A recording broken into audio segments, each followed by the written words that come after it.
हम एक role model इस पूरे क्षेत्र में, पूरे प्रदेश में बनाना चाहते हैं कि काशी विद्यापीठ जैसे आज़ादी से पहले युवाओं का सशक्तिकरण करता था, आज भी वैसे ही करता है। और बदले हुए परिवेश में जो आज की आवश्यकताएं हैं, उसमें युवाओं को तैयार करने की सबसे अच्छी नर्सरी यदि कोई है तो वो हमारा विद्यापीठ ही हो। तो हमारे लिए आने वाले 20 से 25 साल बहुत महत्वपूर्ण है। यदि हम इनका ठीक से प्रयोग नहीं करते हैं तो हम लोग एक बार पिछड़ जाएंगे इस दौर में। और जिसे हमारे माननीय प्रधानमंत्री जी अमृतकाल कहते हैं, उसका हमें भरपूर प्रयोग करना है। वो प्रयोग कैसे होगा? क्योंकि यही बच्चे, जो आज 20 साल का बच्चा है, 25 साल बाद यही बच्चा 55 साल का होगा।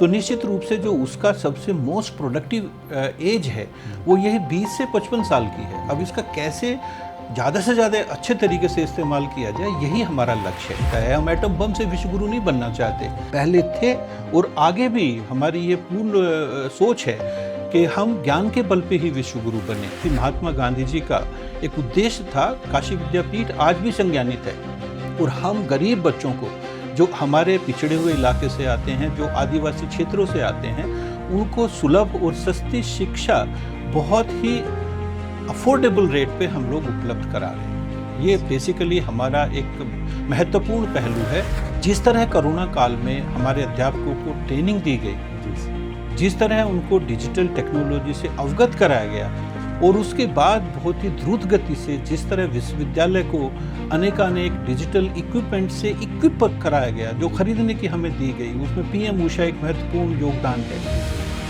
इसके साथ ही साथ देखिए, जिस परिवेश में हम रहते हैं वो भी बहुत महत्वपूर्ण होता है। यदि मैं बनारस के बारे में ही बात करूं तो इतनी अच्छी एक्सेसिबिलिटी हमारे विश्वविद्यालय की बनी, एक से एक अच्छी ट्रेन अलग अलग प्रदेशों से हमारे बनारस में आई, तो अलग अलग प्रदेशों के विद्यार्थी के लिए हमारे बनारस में आना बहुत सुगम हो गया। यदि हम अपने विश्वविद्यालय की ही बात करें तो सबसे न्यूनतम नैक ग्रेड हमारा था 1.51, इससे कम नहीं हो सकता। वहीं हम 2.99 पर पहुंचे, लगभग 94% का इंक्रीज हमारा रहा। ये सब किसके लिए हुआ? ये हमारी सरकार की नीतियों की वजह से कि पीजी छात्रों के लिए हमने अलग लाइब्रेरी में एक कंप्यूटर लैब बनाई है, पीएचडी वालों के लिए अलग बनाई है, यूजी वालों के लिए अलग बनाई है। उसका मकसद बेसिकली यही है कि जो ये लेटेस्ट टेक्नोलॉजी आई है एआई, उसको वो कैसे ज़्यादा से ज़्यादा इस्तेमाल करें। तो साइंस का होने के नाते ऑब्वियसली ये मेरी एक इच्छा भी थी जब मैंने यूनिवर्सिटी को ज्वाइन किया था कि साइंस के प्रोग्राम यहाँ पे शुरू हों।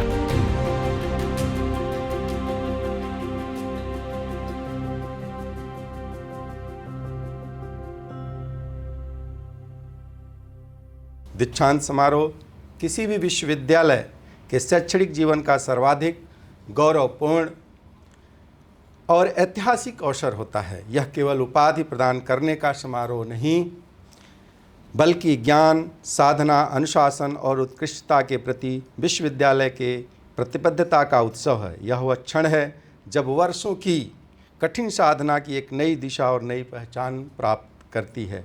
इसी गरिमामय अवसर पर आयोजित 48वें दीक्षांत समारोह के संदर्भ में हमारे साथ उपस्थित हैं विश्वविद्यालय के माननीय कुलपति प्रोफेसर आनंद कुमार त्यागी जी। माननीय कुलपति महोदय, आपका स्वागत, अभिनंदन, वंदन है सर। बहुत बहुत धन्यवाद, बहुत बहुत धन्यवाद सर। इस भव्य और ऐतिहासिक होने जा रहे 48वें दीक्षांत समारोह के लिए विश्वविद्यालय की तरफ से क्या तैयारियां चल रही है, उस पर विशेष आप अपना विचार प्रदान करें सर। इस बार विश्वविद्यालय अपना 48वां दीक्षांत समारोह मना रहा है और इसमें जो अध्यक्षता रहेगी वो हमारी कुलाधिपति महोदया श्रीमती आनंदीबेन पटेल जी की रहेगी। और मैं आपके साथ ये भी शेयर करूं कि इस बार के हमारे मुख्य अतिथि कैप्टन बीके त्यागी होंगे, जो शिपिंग कॉरपोरेशन ऑफ इंडिया के सीएमडी हैं, चेयरमैन एंड मैनेजिंग डायरेक्टर हैं। उनकी तरफ से हमें सहमति भी मिल गई है। तो ये कार्यक्रम पूर्व निर्धारित समय के अनुसार 10 बजे प्रारंभ होगा और इसके लिए जो हमारी तैयारियां हैं वो हम लोगों ने बहुत अच्छी तरीके से पहले ही कर ली हैं। हमने एक कोर कमेटी बनाई है जिसमें हमारे विश्वविद्यालय के जो की पोजीशन होल्डर्स हैं, हमारे अधिकारी हैं, हमारे डीन्स हैं, वो सभी लोग हैं। इसके साथ ही साथ जिन लोगों की, जिन कर्मचारियों की सहभागिता हमारे इस कार्यक्रम में रहेगी, उनकी विविध समितियां भी बनाई गई हैं। हर एक समिति अपना कार्य अलग अलग देखेगी। जैसे मंच की व्यवस्था एक समिति देखेगी, इसी तरह जो वितरण होगा उपाधियों का वो दूसरी समिति होगी। साथ ही साथ बच्चों के बैठने की व्यवस्था, अतिथियों के निमंत्रण और उनको बिठाने की व्यवस्था, ये तमाम चीज़ें जो है अलग अलग समितियां देखेंगी। आप लोग ये पूरा विवरण हमारी यूनिवर्सिटी की वेबसाइट पे भी देख सकते हैं। सर, दीक्षांत समारोह के पहले दीक्षोत्सव का आयोजन किया जाता है, इसका क्या उद्देश्य होता है? इसमें किस तरह की प्रतियोगिताएं आयोजित की जाती हैं?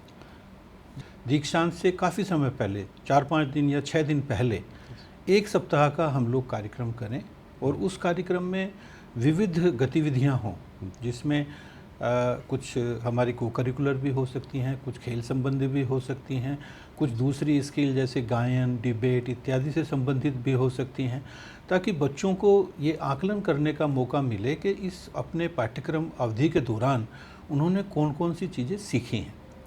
इसलिए इसमें हमने जो सहगामी पाठ्य सहगामी गतिविधियां हैं वो तो रखी हैं, खेल कूद की भी गतिविधियां रखी हैं, आर्ट की भी रखी हैं, जो हमारी पुरातन ज्ञान परंपरा है उससे संबंधित बच्चे कितने अपडेट हुए उससे संबंधित गतिविधियां भी रखी हैं।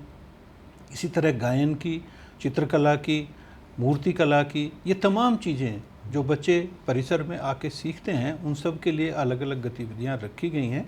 और ये पूरे 8 दिन का कार्यक्रम है। हमारे संघ का अध्यक्ष छात्र कल्याण इस चीज़ को देख रहे हैं और पूरे विश्वविद्यालय स्तर पे अनेक विभागों में, छात्रावासों में, सभी जगह बच्चों को इसके प्रति संज्ञानित भी किया गया है। और ये सुनिश्चित करने का पूरा प्रयास है कि बच्चे बढ़ चढ़ के इन चीज़ों में हिस्सा लें, ताकि उन्हें अपने व्यक्तित्व का आकलन ठीक तरह से हो सके और वो अपने आप को जीवन में आगे आने वाली चुनौतियों के लिए ठीक से समझ सकें। महात्मा गांधी काशी विद्यापीठ इस विकसित भारत के लक्ष्य को हासिल करने में किस प्रकार का योगदान कर रहा है? देखिए, हमारे लिए ये बहुत ही गौरव का विषय है कि काशी विद्यापीठ हमेशा ही युवा सशक्तिकरण का केंद्र रहा है, वो आज़ादी से पहले हो या आज़ादी के बाद हो। जब युवा सशक्तिकरण की बात पूरे देश में कहीं भी नहीं थी, उस समय पे काशी के इस विश्वविद्यालय ने युवाओं को इस तरह सशक्तिकरण किया कि हमारे चंद्रशेखर आज़ाद जी जैसे युवाओं ने स्वतंत्रता संग्राम में बढ़ चढ़ के हिस्सा लिया और पूरे देश में नहीं पूरे विश्व में एक ऐसी छवि छोड़ी जिससे काशी युवा सशक्तिकरण के एक केंद्र के रूप में उभर के सामने आया। आज़ादी के बाद भी हमने उसी परंपरा को निभाया है और आप देखते हैं कि हमारे छात्र, हमारे राष्ट्र के कोई ऐसा पहलू नहीं है जहाँ पे हमारे छात्रों ने अपनी उपस्थिति दर्ज ना कराई हो। तो निश्चित रूप से यदि हम देखते हैं कि जब से हमारी नई शिक्षा नीति लागू हुई है, तो जो ज्ञान के, जो पठन पाठन के जो 3 महत्वपूर्ण पहलू हैं, जिनमें एक सूचना या ज्ञान है, दूसरा कौशल है और तीसरा मानवीय गुण है, उन तीनों को बहुत ही सुंदर तरीके से अब समाहित किया गया है। और हमें पूर्ण आशा है कि जिस तरह की ये शुरुआत अब हमारी नई सरकार, वो हमारी केंद्र सरकार हो या राज्य सरकार हो, इन्होंने पहल लेके ये शुरुआत की है, तो निश्चित रूप से जो युवा सशक्तिकरण का जो प्रक्रम है उसको एक नया बल मिला है। और युवाओं को हम केवल ज्ञान ही नहीं दे पा रहे, केवल सूचनाएं ही नहीं दे पा रहे, बल्कि उनको ज़िंदगी के लिए जो आवश्यक कौशल हैं उनको उससे सुसज्जित कर रहे हैं। साथ ही साथ उन्हें मानवीय गुणों से भी सुसज्जित कर रहे हैं, क्योंकि आज की जीवन शैली, आज के राष्ट्रीय और अंतर्राष्ट्रीय परिवेश में ये चीज़ बहुत महत्वपूर्ण हो गई है कि हमारे बच्चों का चरित्र जो है उच्च कोटि का हो और उनके लिए राष्ट्र प्रथम की भावना सर्वोपरि हो।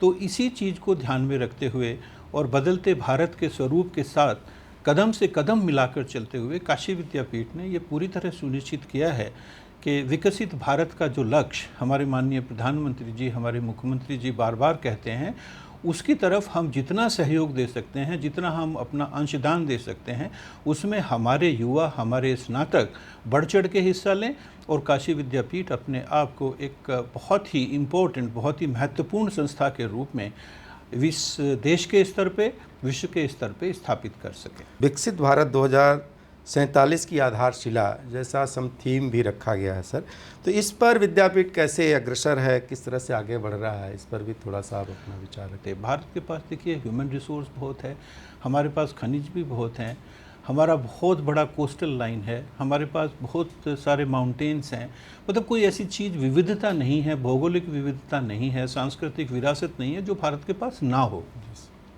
इसके बाद भी हम लोग आगे क्यों नहीं बढ़े, इस पे बहुत गंभीरता से विचार करने की ज़रूरत है। आज यदि हम देखें, हमारे देश की जो मीन एज है, औसत आयु है, वो लगभग 28 साल कुछ महीने है, और हम लोग लगातार एक साल में 1 साल 2 महीने बूढ़े हो जाते हैं। इसका मतलब ये हुआ कि लगभग 2050 तक हम लोग 60 साल के हो जाएंगे। और जब कोई भी देश जहाँ की एवरेज उम्र 60 साल के करीब हो जाती है, तो उसकी उन्नति का जो रेट है वो कम हो जाता है। ये पूरा विश्व, हमारे सारे के सारे यूरोप के देश, हमारे अमेरिका, सभी में ये चीज़ पूरी तरह निश्चित हुई है। तो निश्चित रूप से यदि हम अब लोग संज्ञानित नहीं होते हैं, क्योंकि हमारे लिए आने वाले 20 से 25 साल बहुत महत्वपूर्ण हैं, यदि हम इनका ठीक से प्रयोग नहीं करते हैं तो हम लोग एक बार पिछड़ जाएंगे इस दौड़ में। तो बहुत ज़्यादा ज़रूरी है कि हम अब इस चीज़ का संज्ञान लें, और जिसे हमारे माननीय प्रधानमंत्री जी अमृतकाल कहते हैं, उसका हमें भरपूर प्रयोग करना है। वो प्रयोग कैसे होगा? क्योंकि यही बच्चे, जो आज 20 साल का बच्चा है, 25 साल बाद यही बच्चा 55 साल का होगा। तो निश्चित रूप से जो उसका सबसे मोस्ट प्रोडक्टिव एज है वो यही 20 से 55 साल की है। अब इसका कैसे ज़्यादा से ज़्यादा अच्छे तरीके से इस्तेमाल किया जाए, यही हमारा लक्ष्य है, और इसी लक्ष्य की प्राप्ति के लिए काशी विद्यापीठ प्रयासरत है। देखिए, यदि हम ये सब कर पाते हैं तो निश्चित रूप से विश्वगुरु बनने का, क्योंकि हमारा विश्वगुरु बनना देखिए किसी बल्ब के उस पर नहीं होता है, हम एटम बम से विश्वगुरु नहीं बनना चाहते, हम लोग ज्ञान के बल पे विश्वगुरु पहले थे, और आगे भी हमारी ये पूर्ण सोच है कि हम ज्ञान के बल पे ही विश्वगुरु बने।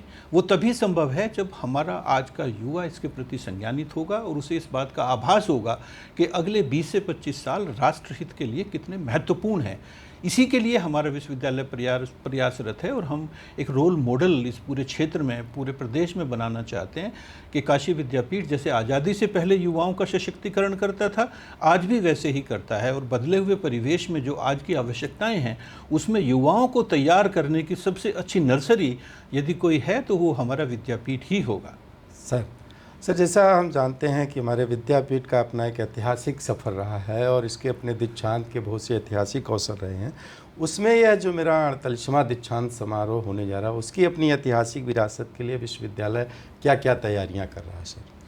आज बदले हुए परिवेश में भी चीज़ें देखिए बहुत ज़्यादा नहीं बदली हैं। अब यदि आप पूरे समाज का स्थिति देखेंगे तो आज भी समाज 2 हिस्सों में निश्चित रूप से बढ़ा हुआ है। एक ऐसा समाज है जहाँ पे बच्चे लाखों में फ़ीस देने में सक्षम है, वो 2 लाख, 4 लाख, 5 लाख फ़ीस बड़े आराम से दे सकते हैं। लेकिन एक गरीब का बच्चा है, जैसे कि हमारे कई सारे ज़िले हैं, वो बच्चे इतनी फ़ीस नहीं दे सकते, वो जा के प्राइवेट यूनिवर्सिटीज़ में या विदेशों में जाके नहीं पढ़ सकते, वो बच्चों को 5,000 रुपये देना मुश्किल होता है। ऐसे में काशी विद्यापीठ ने ये उपाय देखिए बहुत सुंदर तरीके से किया है। आज भी हमारे पास जो हमारे रेगुलर कोर्सेज़ हैं उनकी फ़ीस 4 से 5 हज़ार ही है, जबकि किसी भी विश्वविद्यालय की फ़ीस इतनी कम नहीं है। और यहाँ तक कि यदि जो स्ववित्त पोषित पाठ्यक्रम शुरू किए गए हैं, जिनकी फ़ीस अनेकानेक विश्वविद्यालयों में 10 से 20 लाख के करीब होती है, वो हम लोग अभी भी 20 से 25 हज़ार में कराते हैं। इस तरह अपने सामाजिक दायित्वों के प्रति, जो कि महात्मा गांधी जी का एक उद्देश्य था, काशी विद्यापीठ आज भी संज्ञानित है। और हम गरीब बच्चों को, जो हमारे पिछड़े हुए इलाके से आते हैं, जो आदिवासी क्षेत्रों से आते हैं, उनको सुलभ और सस्ती शिक्षा बहुत ही अफोर्डेबल रेट पे हम लोग उपलब्ध करा रहे हैं। ये बेसिकली हमारा एक महत्वपूर्ण पहलू है। यदि आप कंपेयर करेंगे कि जो अच्छे संस्थान हैं वहाँ पे प्रति छात्र कितना खर्चा होता है और काशी विद्यापीठ में प्रति छात्र कितना खर्चा होता है, तो आप पाएंगे कि 100 गुना से भी कम, एक 1/100 के करीब खर्चा हम एक स्टूडेंट पे करते हैं दूसरी यूनिवर्सिटीज़ के मुकाबले। तो इस तरह काशी विद्यापीठ का जो उद्देश्य था कि सस्ती शिक्षा समाज के अंतिम व्यक्ति तक उपलब्ध कराई जाए, उसमें हम लोग सक्षम हैं। सर, इस दीक्षांत समारोह के माध्यम से जो युवा तैयार हो रहे हैं, उन्हें अपने आशीर्वाद के रूप में क्या संदेश देना चाहेंगे? जो जिसके साथ ये काशी विद्यापीठ शुरू हुआ, हमें लगता है कि आज भी वही सबसे बड़ा आशीर्वाद हमारे बच्चों के लिए होगा। जी सर। कि उन्होंने, जो भी हमारे अच्छे लोग हैं, जो भी उनके अच्छे आचार्य हैं, जो भी उनके अच्छे गुरु हैं, उनके बताए हुए रास्ते पर चलना है। और उन बताए हुए रास्ते में केवल यही नहीं कि जैसे वो करते हैं वही करना है, उसमें भी जो उनके सदाचरण है उनका अनुकरण हमें करना है। हो सकता है कि किसी व्यक्ति में सारी चीज़ें बहुत अच्छी ना हों, उनको अच्छी चीज़ों को ही हमें देखना है, बुरी चीज़ों को नहीं देखना है। इसके साथ ही साथ हम लोग ये भी सुनिश्चित करते हैं कि समाज के विभिन्न वर्गों में जिन लोगों ने अपने आप को स्थापित किया है जी, ज्ञान के क्षेत्र में, विज्ञान के क्षेत्र में, समाजशास्त्र के क्षेत्र में या दूसरे क्षेत्रों में, शिक्षा के क्षेत्र में या टेक्नोलॉजी में, उन सब के पास भी हमारे विद्यार्थी जाएं और उसमें किसी तरह का कोई हेजिटेशन, संकोच नहीं होना चाहिए। विद्यालय, महाविद्यालय, विश्वविद्यालय हमेशा इस तरह के बच्चों से यही अपेक्षा करता है कि जो परंपरा काशी विद्यापीठ की रही है, जिसमें ज्ञान के साथ कौशल, कौशल के साथ मानवीय गुण, इन सब से सुसज्जित हमारे बच्चे जाएं और एक अच्छे भारतीय नागरिक होने के साथ साथ जो एक परंपरा है शुरू से हमारी कि हम पूरी मानवता को एक जैसा समझते हैं, उससे हमारे बच्चे सुसज्जित हों, ताकि जो आजकल ग्लोबल सिटीजन की बात चलती है वो भी हम अच्छी तरह से अपने इस विश्वविद्यालय में स्थापित कर सकें। वाराणसी के सांसद और देश के यशस्वी प्रधानमंत्री, अपने लंबे जो कार्यकाल का सफलतम उन्होंने रिकॉर्ड बनाया है, तो ऐसे ऐतिहासिक कार्यकाल के पीएम के लिए आप इस कार्यकाल को किस रूप में देखते हैं? देखिए, एक शिक्षण संस्थान का मुखिया होने के नाते जी सर, मुझे कई चीज़ें बहुत साफ साफ तौर पे नज़र आती हैं। जी सर। एक तो जो सबसे पहली चीज़ माननीय प्रधानमंत्री जी ने की जी कि वो जो शिक्षा नीति को पूरी तरह लागू किया, ओवरहाल किया, जी सर। वो अपने आप में एक बहुत बड़ी उपलब्धि है। जी सर। लेकिन इस शिक्षा नीति को वैसे ही लागू करना इतना आसान नहीं था, जी क्योंकि इसे लागू करने के लिए देखिए हमें अपने अध्यापकों की ट्रेनिंग करनी है। जी सर। जिस तरह कोरोना काल में हमारे अध्यापकों को ट्रेनिंग दी गई, जी सर। जिस तरह उनको डिजिटल टेक्नोलॉजी से अवगत कराया गया और उसके बाद बहुत ही द्रुत गति से जिस तरह विश्वविद्यालय को अनेकानेक डिजिटल इक्विपमेंट से इक्विप कराया गया, जो खरीदने की हमें दी गई, उसमें पीएम उषा एक महत्वपूर्ण योगदान है। जी। जो कंप्यूटर्स लेटेस्ट हो सकते हैं, जो भी टीचिंग टेक्नोलॉजी लेटेस्ट हो सकती हैं, वो सब विश्वविद्यालय में उपलब्ध कराई गई। ये एक बहुत ही बड़ा भागीरथ कार्य था, जिसको बहुत ही सुंदर तरीके से हमारे प्रधानमंत्री जी ने, हमारी मुख्यमंत्री जी ने किया। इसके साथ ही साथ देखिए, जिस परिवेश में हम रहते हैं वो भी बहुत महत्वपूर्ण होता है। जी सर। यदि मैं बनारस के बारे में ही बात करूं, तो इतनी अच्छी एक्सेसिबिलिटी हमारे विश्वविद्यालय की बनी। जी सर। एक से एक अच्छी ट्रेन अलग अलग प्रदेशों से हमारे बनारस में आई, तो अलग अलग प्रदेशों के विद्यार्थी के लिए हमारे बनारस में आना बहुत सुगम हो गया। इसी तरह यदि आप एयरपोर्ट को देखिए तो वहाँ पे भी इस तरह की तमाम चीज़ें उपलब्ध कराई गई। यहाँ तक कि आसपास के ट्रांसपोर्टेशन का जो नेटवर्क है, रोड्स वगैरह आप देखिए, सारी चीज़ें बहुत ही अच्छे तरीके से मुहैया कराई गई। इसके साथ ही साथ केवल हमारा ही विश्वविद्यालय नहीं, हमारे बनारस में देखिए 4 और विश्वविद्यालय भी हैं। चारों में जिस तरह की उन्नति हुई है, निश्चित रूप से उसके लिए माननीय प्रधानमंत्री जी बधाई के पात्र हैं। वो तो एक प्रधानमंत्री के रूप में बात है, लेकिन यदि हम सांसद के रूप में भी देखें तो उन्होंने कोई ऐसी कसर नहीं छोड़ी है कि हर स्तर पे उन्होंने एक एक महाविद्यालय, एक एक विश्वविद्यालय का पूरा विवरण, पूरा का पूरा लेखा जोखा अपने पास रखा है। और उन्होंने हर एक के लिए जो भी हमारे स्थानीय जनप्रतिनिधि हैं उनके द्वारा, मुख्यमंत्री जी के द्वारा, हमारे माननीय शिक्षा मंत्री जी के द्वारा ये हमेशा निर्देशित किया जा रहा है कि कैसे शिक्षा को निरंतर उन्नत बनाया जाए। तो निश्चित रूप से प्रधानमंत्री जी का हमारे प्रधानमंत्री होने के नाते, हमारे सांसद होने के नाते एक बहुत बड़ा योगदान है। इन्होंने हमारे पूरे शिक्षा जगत को, विशेष रूप से मैं यदि अपने विश्वविद्यालय की बात करूं, अपने प्रदेश के विश्वविद्यालयों की बात करूं, तो उसका पूरा का पूरा रूप बदल गया है। यदि आप हमारी यूनिवर्सिटी 10 साल पहले देखेंगे और यदि आज देखेंगे तो आप पाएंगे कि कितना अंतर है। जबकि हमारा विश्वविद्यालय तो देखिए 106 साल पुराना है, सारी हमारी बिल्डिंग्स भी पुरानी हैं। उसके बाद अनेकानेक ऐसी योजनाएं दी गई हैं जिसमें हम लोग यहाँ तक कि अपने कर्मचारियों, अध्यापकों के आवास तक बनाने के, अपने नए कैंपस को डेवलप करने के, वो तमाम चीज़ें ऐसी दी गई हैं जिसके लिए निस्संदेह हमारे प्रधानमंत्री जी बहुत ही साधुवाद के पात्र हैं। और हमें लगता है कि वो उनकी जो इस तरह की अच्छी नीतियां हैं शिक्षा को लेके, वो इसी तरह जारी रहेंगी और ये विश्वविद्यालय और भी अच्छे तरीके से इस प्रदेश की और इस देश की सेवा करने में सक्षम होगा। सर, हमारे कुलाधिपति महोदया उत्तर प्रदेश में उच्च शिक्षा को और बेहतर बनाने के लिए किस तरह से प्रतिबद्ध दिखाई दे रही हैं? आप लोगों ने देखा होगा कि माननीय राज्यपाल महोदया जैसे नैक को लेके ही जी। इस तरह की पॉलिसी बनाई गई है कि वही प्रदेश जहाँ पे एक भी ए ग्रेड का, नैक ग्रेड का विश्वविद्यालय नहीं था, आज वहाँ 10-10 जो है ए ग्रेड और ए डबल प्लस ग्रेड के विश्वविद्यालय हैं। यदि हम अपने विश्वविद्यालय की ही बात करें तो सबसे न्यूनतम नैक ग्रेड हमारा था 1.51, उससे कम नहीं हो सकता था। वही हम 2.99 पे पहुंचे, लगभग 94% का इंक्रीज हमारा रहा। ये सब किसके लिए हुआ? ये हमारी सरकार की नीतियों की वजह से ही हुआ। ये एक अच्छा ऐसा माहौल बनारस में दिया गया कि ज़्यादा से ज़्यादा अलग अलग प्रदेशों के बच्चे यहाँ पे आए।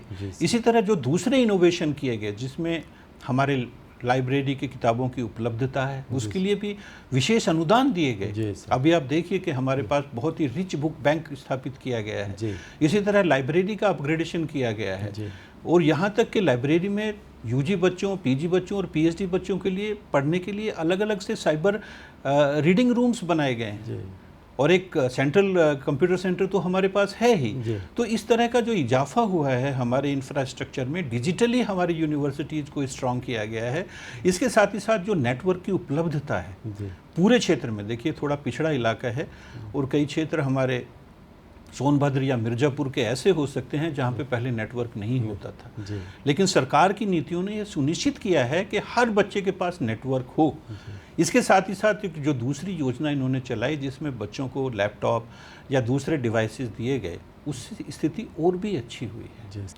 आप ये देखिए कि विश्वविद्यालय जो हमारे सरकारी क्षेत्र के हैं वो लगभग 23 या 24 विश्वविद्यालय हैं और हर एक विश्वविद्यालय को महामहिम जी राजभवन में बुला के, जनभवन में बुला के उनका एक एक छोटी छोटी चीज़ों का वहाँ पे प्रेजेंटेशन कराती हैं। हमने खुद वहाँ पे जाके 7 अलग अलग प्रेजेंटेशन दिए। आप सोचिए कि एक विश्वविद्यालय को 7 बार बुलाया गया।